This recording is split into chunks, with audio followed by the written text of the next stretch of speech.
Hey guys, John Palmy here, Actionable Intelligence. Today is Saturday, April 18th, 2020, and this is the weekly market update. So, just wanted to touch a little bit more on the whole macroeconomic situation in the U.S. because I don't think enough people are talking about it. I mean, first, the good news. I did see that here in Texas, Governor Abbott is moving forward to open the state back up. I think it's one of the first states. I think the same thing's happening in Florida. Of course, if you go on Twitter, you will see all the usual suspects on the left wing, screaming and hollering about people don't care about other people and all that stuff. So, of course, there's no second order thinking going on. There's no discussion about, on the same newscast where they're poo-pooing going back to work. They're showing food lines with people standing in line trying to get handouts for bags of groceries or vouchers to buy food.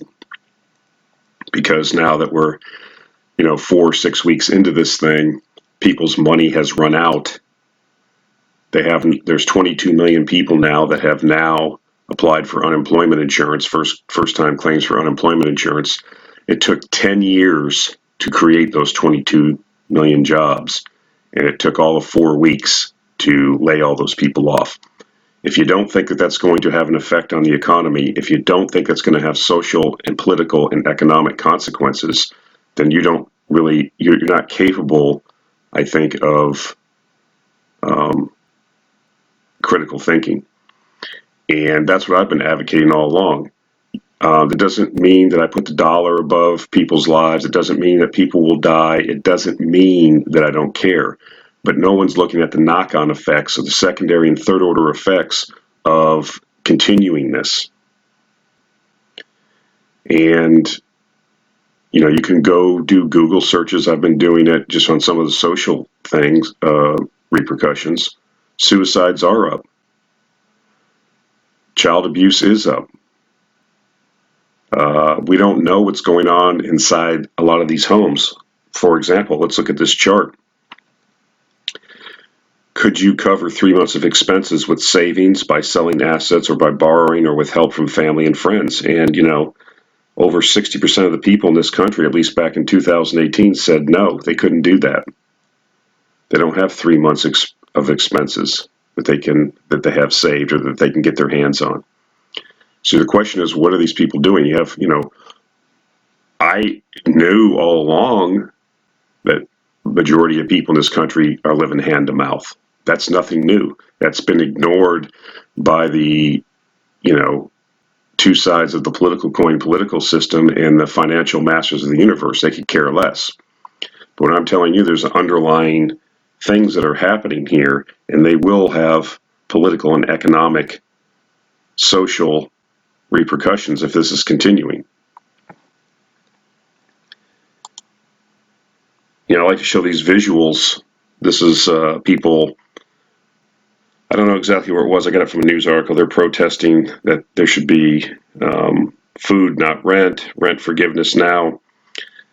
I saw an article that stated that somewhere in the month of April, I believe, about a third of the people that are renters didn't pay their rent that month. And you need to think about that because we have, nut jobs talking about this is going to have to last for 18 months. We can't do that. Think of the repercussions. If you own an apartment building and a third of the people aren't paying the rent, well, you still have to pay the mortgage, don't you? Or are we just going to tell the banks that they don't have to collect the mortgage? I mean, what is the result of doing that times millions of times? The small business bailout package has already exhausted its funds, $300 billion. The Paycheck Protection Plan's exhausted its funds, $300 billion. So we're going to have to go back for another tranche of printed money. And, if we do go back to work, because of the hysteria that's been created, people aren't going to be sitting in middle seats on planes, jammed in there, 150 people on a plane. People aren't going to be taking vacations. People are going to be hesitant to go to a hockey game or a baseball game and be sitting right next to people. It's going to take time for the psyche to wear off. The world is not a perfect place. The world is a corrupted world, a fallen world in my worldview. And bad things happen all the time, and you have to prepare yourself for that. You have to acknowledge that things are not going to be hunky-dory all the time, or that somebody can just flip a switch or pull a lever and fix everything magically for you. I think one of the benefits I have is that I've spent a large majority of my life traveling around the world, mostly in third world countries. People live a lot differently in most parts of the world than we live in the West. They're not insulated from life like most people in the West are. Am I getting a little bit philosophical? Yes. Am I getting a little bit tired of this? Aggravated by, how did this society win World War II? The Soviet Union basically won World War II. I mean, if it wasn't for the pressure that the Soviets were putting on the Eastern Front, they lost 20, 30, depending on how you want to add it up, 40 million people. I think we weren't touched here in the U.S. We weren't bombed. I mean, I've been to Moscow, St. Petersburg. I've seen the monuments where they show the incursions of the Germans into Leningrad, which is now St. Petersburg, and how the city was under siege for 900 days. Dirty water, no food, the heroic efforts made to bring food and supplies across the ice bridges that were created. And I think to myself, we have a virus that is statistically, we don't really know its full effects because we haven't had a chance to gather all the data. But we've shut down the entire world economy and created a depression that's worse than the world depression in the 1930s. And we think that we're just going to turn everything back on like a light switch and it's going to go back to normal. I don't think so. I don't think that I can sit here, and I've given it a lot of thought. I can't even think about what the repercussions are. Maybe we will have a V-shaped recovery. Maybe by August or September, October, everything will be back to normal. And I'll be proven to be a Cassandra or out of touch with reality or not knowing what I'm talking about. But I would suggest to you that I was already advocating and warning that we were living in the biggest financial bubble in the history of mankind. And now that bubble has popped. And we don't know the fallout from that yet. We don't know, the pin, the bubble was expanding and ran into the pin known as coronavirus. And we self-imposed a financial depression on ourselves. And we have no clue of how that's going to resolve. I can tell you one thing. Globalism's over with. We're seeing the rise of nationalism again. There was articles that I read this week where Chinese citizens were beating Nigerian people there's people in China that are Nigerian traders and students. They were being beaten. Of course, Nigerians in Nigeria then started burning down Chinese businesses and chasing the Chinese off. You're going to see more of this. Like I said before, I believe I mentioned it in the Trader Ferg interview that I did. And by the way, that's out now. Interview series number 3, interview with Trader Ferg. You can check that out in the channel. We'll be doing a lot more of those. But anyways, I talked about that, this increase in nationalism and globalism and blaming the other is going to increase. We are going to go into some economic rough times and tumultuous times that I don't think anyone really knows the outcome of. But we're certainly not going to go back to the way it was in some V-shaped recovery, I don't think.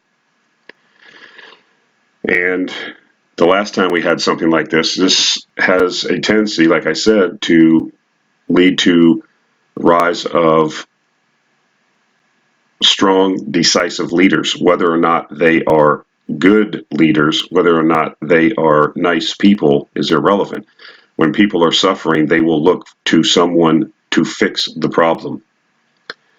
You see already, just in the U.S., people protesting about their civil rights being violated, the fact that they're told they can't assemble, that they have to wear masks out in public. I live in a small community here. We have our own police force. It usually does a pretty good job. I was out for a walk yesterday. The county had originally said that you had to have a face mask on when out in public. Then they got common sense and they said, well, if you're just out walking or jogging by yourself and you're not around anyone, then you don't have to have a face mask. And so I took it with me anyways, just a little homemade mask that I have. And I put it in my pocket and I was doing my daily 5 mile walk. And I saw this cop car coming towards me from our little village here of 1,000 houses. And I saw the window roll down. So I said, okay, what's this guy want? So I said, hey, do you have your mask with you? I said, well, why do I need a mask? The county judge issued a addendum saying that you don't have to. He said, well, the police chief here in Palm Valley wants everybody to at least have the mask on them. So, I'm not going to argue with some hourly cop. He's just doing what he said, what he's told to do. But, that's not that bad. That's not tyrannical in my mind. It's just, people thinking that are in power, thinking in their mind that maybe they're doing something good. And then you have the other side of the spectrum where you have a nut job like this Whitmer in Michigan, who's a petty tyrant, a little bedbug that wants to, direct everyone's lives. And you saw the pushback. You saw the people go to the Capitol in the thousands and protest. And that's just over, a few weeks of being sequestered. So what I'm trying to tell you is there's an underlying current. There's a distrust of authority. The news media has failed us. Our politicians have failed us. Our institutions have failed us. And this coronavirus, the way it's being handled, the misinformation, the panic that the government doesn't have a handle on things, which they don't, they can't. The lack of historical perspective. No one even talks about the 1968 Hong Kong flu, which killed many more people, and nobody even cares about it or thinks about it, or other pandemics that have happened. And then to shut down the world economy and not understand what that means and what the repercussions and the deaths and the hurt and the destroyed families, businesses, livelihoods, dreams, aspirations that are being uprooted all over is mind-boggling. And no one can actually know the change. But you're going to see more of this. You're going to see more. This kind of people here would be ripe for a demagogue or a populist to come along and say yes. And there has been another big heist by the connected ruling class masters of the universe who made sure that they got taken care of. We talked about it before about the bond market, corporate bonds being bought, the special purpose vehicles being set up. We've talked about it before. And, I kind of get it from just historical things. This is a picture from the 30s Depression. And when I first look at these, I look at these guys, they're wearing suits. And this is back in the 30s, right? And I look at the faces. It kind of, even nowadays, I juxtapose it against, people, nowadays it's kind of the same signs. But this was a more dignified age in my view. It's, these people, I kind of wish I knew what happened to these guys or who they were and what they did, how they came through, what the effect. I mean, this one man on the left, he says he's a family man. He has children. He's a war veteran, probably from the First World War, obviously. He's got a mortgage. He's college educated, and he just wants a decent job. And that's most people, even now today, that's what they want, a decent job, take care of their family. But think about how the Depression and then leading into World War II, how that affected, these people and subsequent generations and what happened in the world. Now, I'm not suggesting we're going to have a world war. No, I'm not suggesting that. But what I'm suggesting is we've been through these things before, and it's kind of pertinent sometimes or a good idea, I think, to look at history and look at how things transpired. So I'm kind of rambling a little bit, but things are not going to go back to the way they were, in my view. How that shakes out, I don't know. Constantly analyzing, constantly taking in information, but I certainly don't know. So let's get into some of the news for this week. I put the title here, for the avoidance of doubt, the shale boom is over. This is the rig count here in the U.S. Uh, this kind of reminds me of, like, I will look at a lot of air crash videos. I'm fascinated with human error and people making mistakes, and they have a lot of good videos, NTSB and various channels on YouTube that talk about, they analyze how these planes crash. This kind of reminds me of a couple of them, those things coming in on final descent orderly, and then all of a sudden, bang, it drops off, crashes into the ocean. It's kind of what's happening with the rig count. And, low prices cure low prices. The current price of oil, you certainly can't make any money, and nobody, I think, in the world can make money at these prices. And so this is going to take care of itself. And this is another uh, instance of really not understanding the repercussions of what this means. I mean, the Texas economy is probably the 11th largest economy in the world if it's measured as its own country, and a lot of it's based on our oil and gas industry and the boom, false boom, if you will, that was enabled by cheap money, courtesy of the Fed. But it's over with. It was over before. I mean, look at this. I mean, we were in decline before. People say that's because of drilling efficiency. I say it's because of lack of capital. But it's over now. You're not going to, I mean, I'm going to show on the next chart, this energy markets review. Schlumberger cut its dividend by 75%. Schlumberger, I've always referred to them. They were talking in previous quarters about the recovery that we were seeing, not only offshore, was very important, and they were seeing capex increasing. Now they've cut their capex by 30, and they see a rapid slowdown in oil field activity. You should read the transcripts or listen to the conference calls. Uh, the energy markets are in total, especially oil. Now, gas is another situation that actually has some potential, I think, but we're not going to get into it in this video. But the oil market's in total turmoil, and we don't know how it's going to end up. But we do know that with oil prices this cheap, no one's going to invest in new oil resources. Halliburton just laid off 600 people in Texas and Oklahoma, probably more coming. Baker Hughes, another big service provider, cuts capex by 20% and taking a $15 billion charge.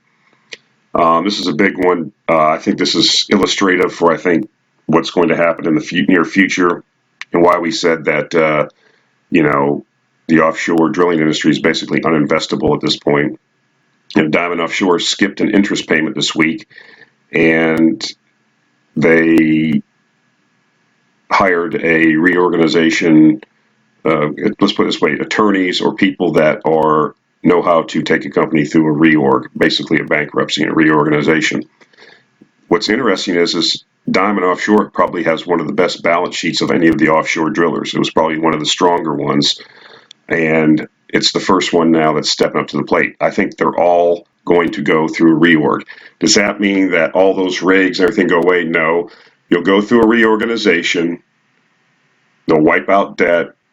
The debt holders will become the new owners. The equity holders will be wiped out. I had people, emailing me, what about your Ensco call, Valaris? I was wrong. I mean, I didn't anticipate coronavirus. I didn't anticipate the Saudis and Russians getting into a spat over this. Coronavirus wrecked the thesis, and you just have to change your view when the circumstances change. It's not an investable industry right now. I expect the entire offshore industry to go through a massive reorganization. Nobody's going to be drilling new wells offshore for a while. I mean, basically going to go to zero business. We're already seeing rig cancellations. There certainly isn't going to be new business. Now, there'll be some development. It doesn't grind to zero, but it's going to get cut massively. But what this does do, I think, down the line is set up for a massive recovery and a massive opportunity. It's just going to be well off into the future. We'll just have to keep our finger on the pulse. We just certainly can't know when that will be, but it will come, because what you will do is you will now accelerate the decommissioning and scrapping of a lot of rigs that were hanging around that shouldn't have been hanging around. That's the good thing. You'll completely cleanse this industry. And I've been through this before. I have a stock in the portfolio that was, just tell the story real quick. I'd say about 10, 12 years ago, there was a big push for renewable energy, specific baseline renewables. I'm talking about hydro, geothermal. If you remember, there was a lot of, if you were involved in the resource markets about 10 years ago, that was a big deal. Even a guy like Ross Beatty got involved. He had a company up in Canada. I can't even remember the name of it now. But there was another company that was down in Central America that built a plant, a geothermal plant, and the thing went way over budget. They had a lot of debt. It was kind of mismanaged. And basically, the thing went out of business. I owned stock in it originally, and it didn't perform well. Then it went through a reorganization. The debt got wiped out. They recapitalized the company. When you're not burdened with debt and you still have a good asset that is able to cash flow, the whole dynamic of a business can change when the debt is wiped away.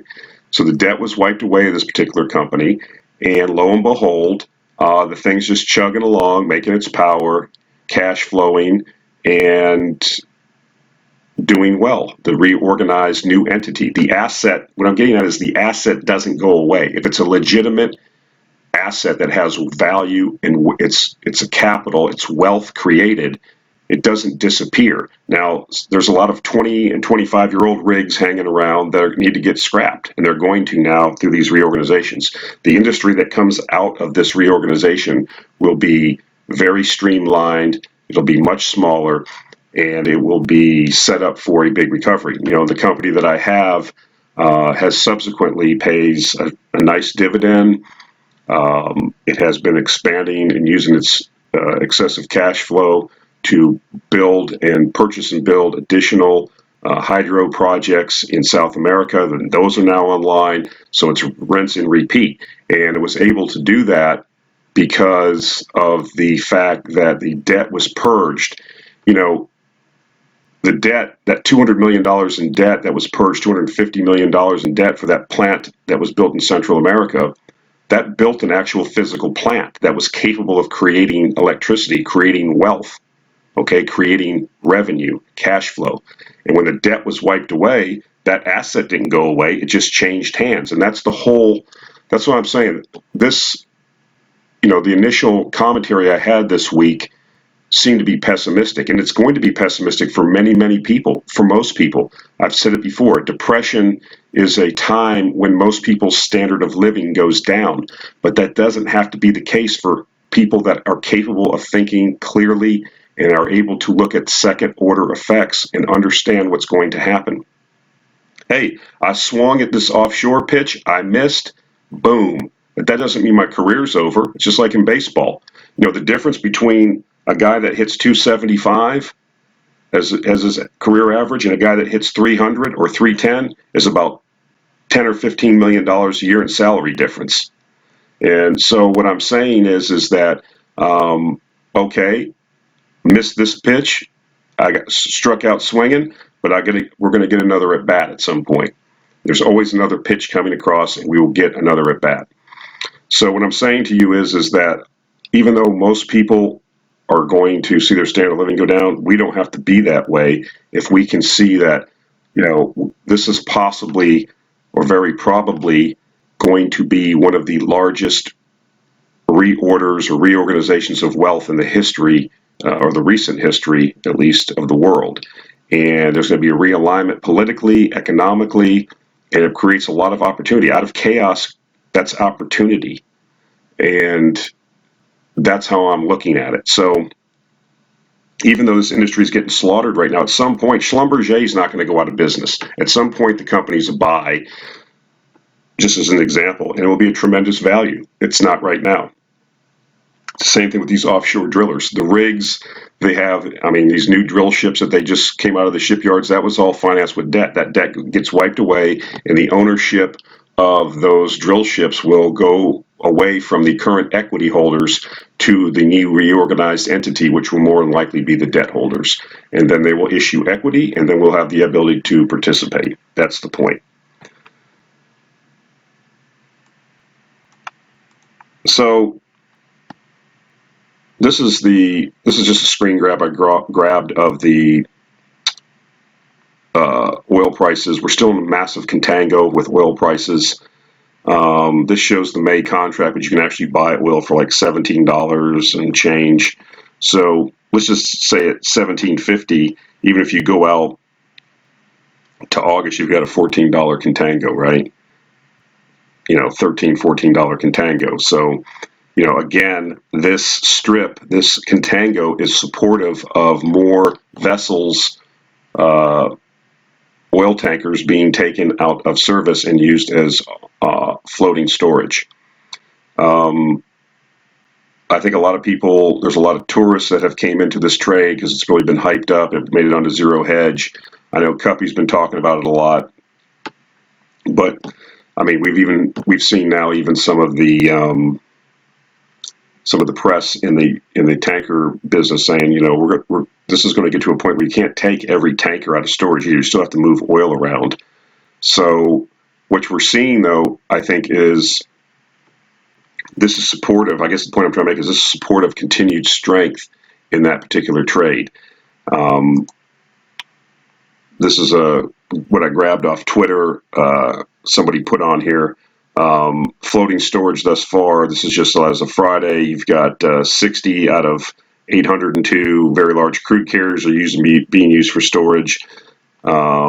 Suez Max, which are up to 1 million barrels, 37 out of 566, and then Aframaxes, which are even smaller than Suez Maxes, 35 out of 694 being used for storage. So what you can see is that, oil production demand has collapsed. We still don't know. You still can, depending on who you want to listen to, anywhere from 20 to 30 million barrels per day. But demand or supply is going to shrink, as I just noted when I showed you the drilling rigs, rotary rig count collapsing, and investment's going to collapse now.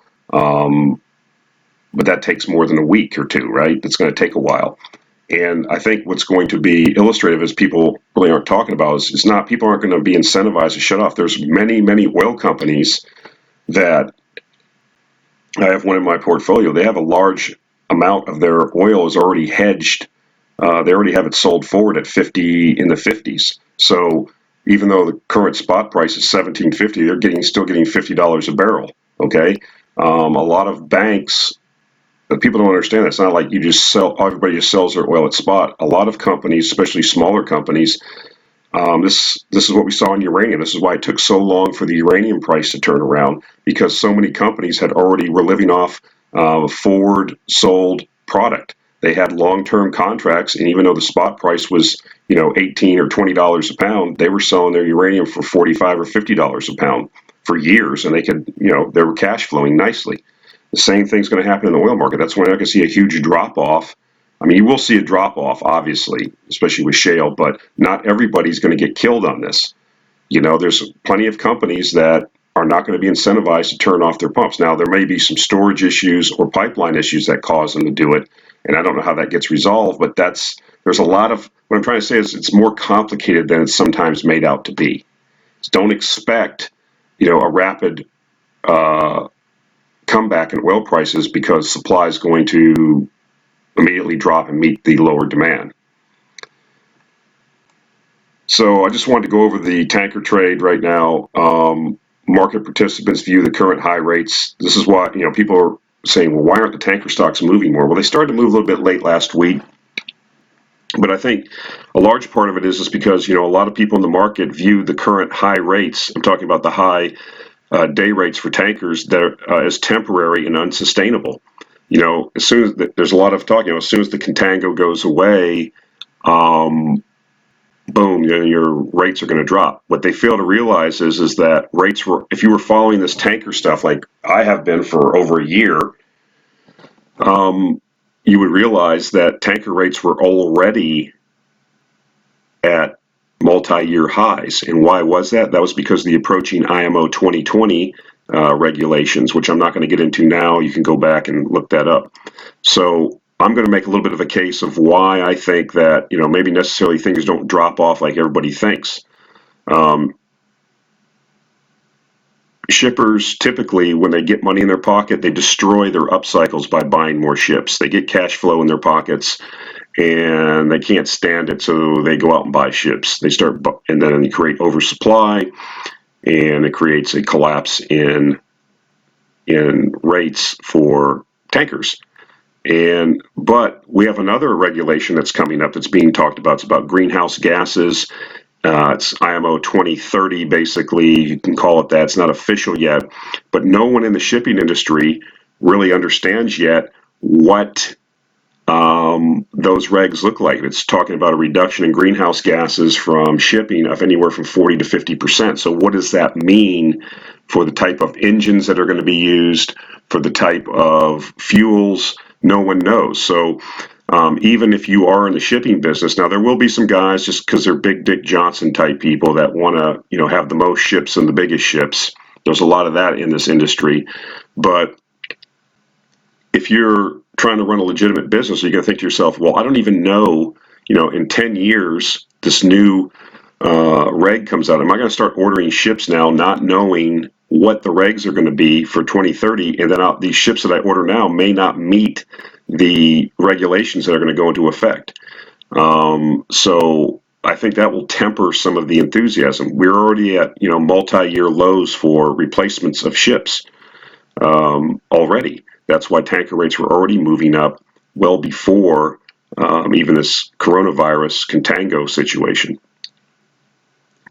There were quite a few ships that were on their way to the ship breakers in Bangladesh and India that are now sitting around earning $100,000 a day or more just storing oil. And they were going to be pushed out of service because of IMO 2020.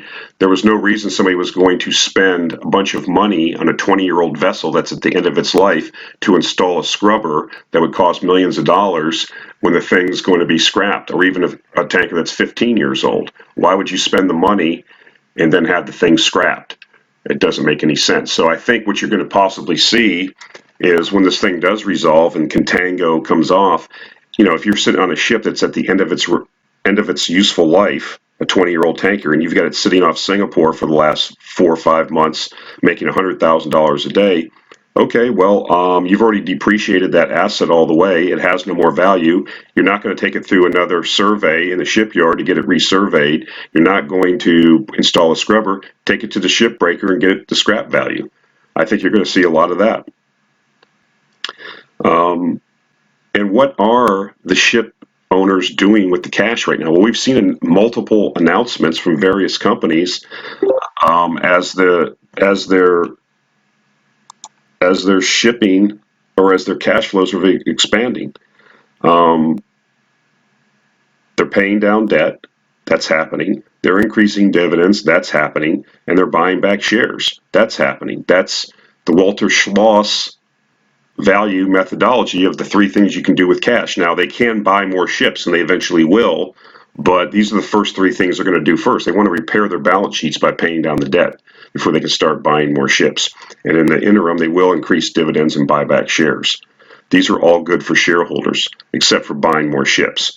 So that will happen eventually, but in the near term, I still think, a lot of these, when you can earn your market cap in a quarter or two, like some of these shipping companies are talking about, I think the prices of the stocks are going to move to reflect that. And I think the shipping cycle might last longer than most people think. Maybe I'm just talking my own book. Maybe I'm just trying to be more optimistic than I should. But like I said, this shipping thing thesis was not based on coronavirus and contango. It was based on IMO 2020 and an already older fleet that was not being replaced. Just wanted to point this chart out. This is a COVID-19 effect on commodity pricing. Right now, so far, we've only seen a couple commodities that have performed positively this year. One of them being uranium, coffee, and wheat, gold a little bit. But wanted to show, I was tempted to deep dive uranium. I don't really need to do that, do I? I mean, my thesis is simple. It's basically the Marcelo Lopez thesis. Supply of uranium is down, demand is up. There are no replacements for the fuel except to buy uranium for nuclear plants. It's just sit and wait. And would I say that we've had a sentiment change? Yes, with all basically these mines being shut down allegedly for COVID-19, but I think that the shutdowns will last longer than anticipated because it's in the to the benefit of these miners to keep these assets closed until they can get a better price. If they want to use COVID-19 as that as the catalyst or the reason behind their decision, that's fine by me. But you've taken now additional supply out of the market at a time when demand is increasing, at a time when utilities are getting to the end of their prudent inventory, shall we say, are getting into the point where the refueling cycle 2 years out, where they need to buy material now so they can end up in their reactor 2 years from now, they are at that stage. So there's a lot of people smarter than me that are following this day by day. I'm a generalist. I think the price action tells you what you need to know. This is just the beginning. This is like, first couple pitches in the first inning of this ball game. We got a long way to go. So how high it goes, I don't know. There'll be a lot of speculation on that. Is this the end of the bear market? Very well could be. This could be the catalyst. We don't know for sure. We only know in retrospect.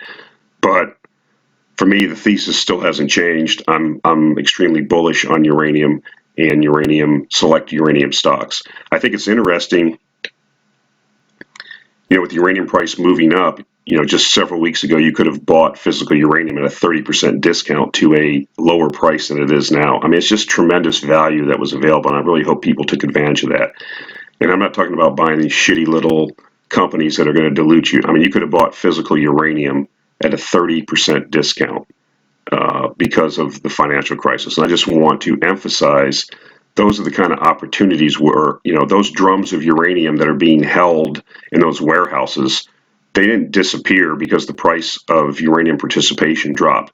They just changed hands from weak holders from panicked holders, from people that do not have conviction to those who are strong hands and who do have conviction. So I think that's really the point that needs to be made, is that that's what we're going to see not only in uranium but many other assets as we go through this period of unknown, uncharted territory.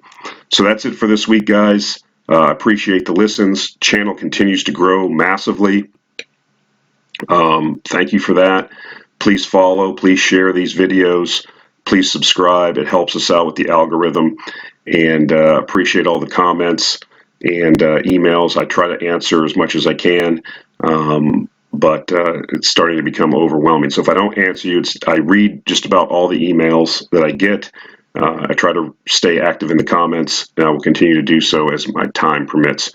That's it for this week, guys. Take it easy. We'll talk to you next week.